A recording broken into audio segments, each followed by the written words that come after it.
Видеоны көрмес бұрын каналыма тіркеліп, қоңырау батырмасын басып қойыңыздар.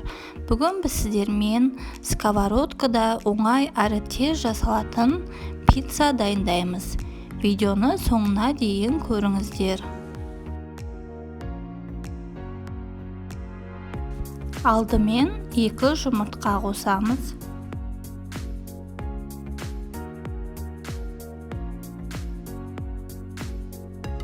Оның үстіне 4 ас қасық майонез қосамыз.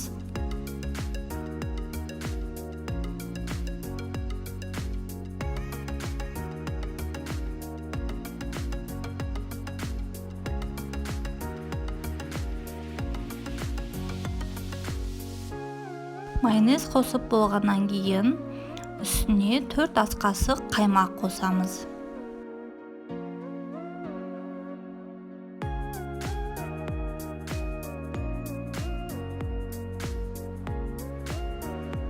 Енді жақсылап араластырамыз.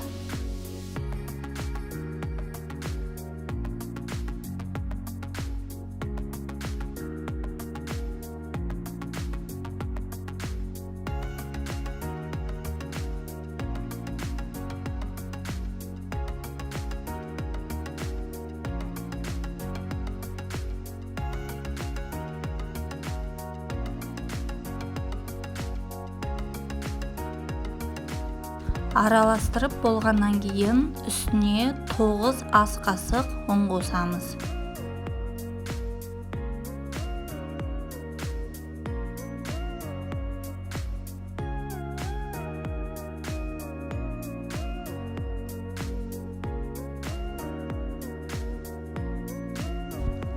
Жақсылап араластырамыз.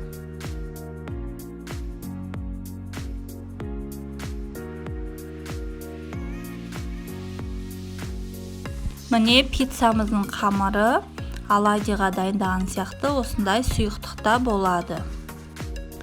Енді сковородкаға күнбағыс майын жағып, баяу отта пиццамызды пісіреміз.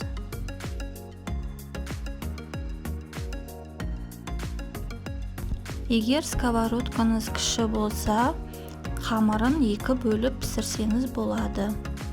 Мен сковородкам үлкен болғаннан кейін барлығын бірақ салып, осылай жайып, жұқағып пісірдім.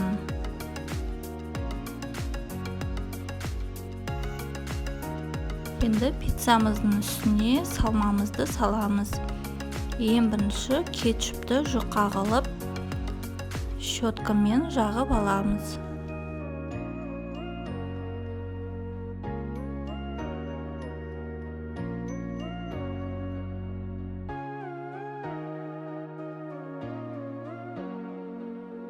Енді үстіне салмамызды саламыз.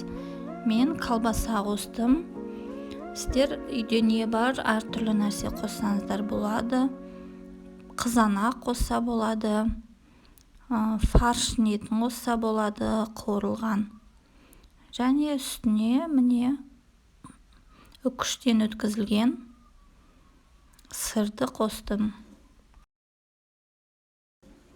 Енді бетіне қақпағын жауып, баяу отта пісіреміз. Міне біздің 5 минутта дайындалатын пиццамыз дайын болды. Міндетті түрде жасап көріңіздер. Міне қамыры жұп-жұмсақ және жұқа болып піскен. Каналыма тіркеліп, лайк басуды ұмытпаңыздар.